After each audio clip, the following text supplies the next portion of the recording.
হাসিনা সবকিছুকে আসলে হচ্ছে নিয়ন্ত্রণ করেছিল। এই অর্ডারগুলো যারা বাস্তবায়ন করেছে শুধুমাত্র পোস্টিং প্রমোশনের জন্য, এসব ঘটনার পিছনে যে রাষ্ট্রীয় যে ব্যবস্থাটা ছিল হাসিনা নিয়ন্ত্রিত, যে হাসিনা সবকিছুকে আসলে হচ্ছে নিয়ন্ত্রণ করেছিল।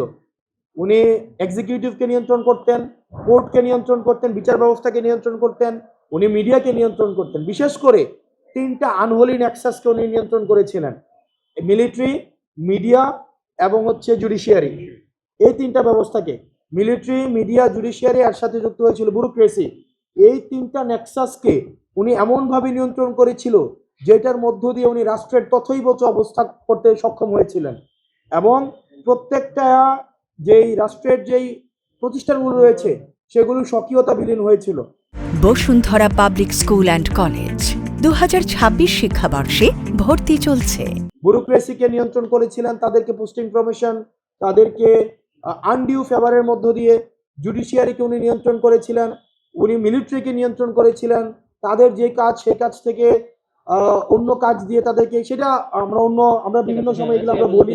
আমরা এই মামলায় যারা হচ্ছে আপনার দায়ী, বিশেষ করে এই মামলায় দায়ী হচ্ছে প্রশাসন।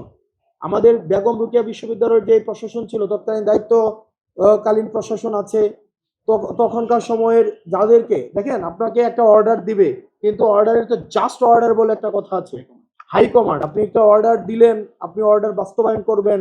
তখনকার সময়ে যত আনজাস্টিফাইড অর্ডার আছে, এই অর্ডারগুলো যারা বাস্তবায়ন করেছে শুধুমাত্র পোস্টিং প্রমোশনের জন্য।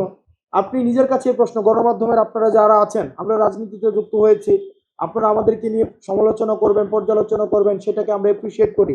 কিন্তু আপনাদের কাছে আমি একটা প্রশ্ন রেখে যাচ্ছি, যদি আন্দোলন ব্যর্থ হতো, যারা আন্দোলনকারীদেরকে রাজাকার, নাশকতাকারী, বিএনপি, জামাত এবং শিবিরের এজেন্ট বলে যারা গণমাধ্যমে প্রচার করেছিল, তাদেরকেই কিন্তু সাহসিকতার জন্য পুরস্কার দেওয়া হতো।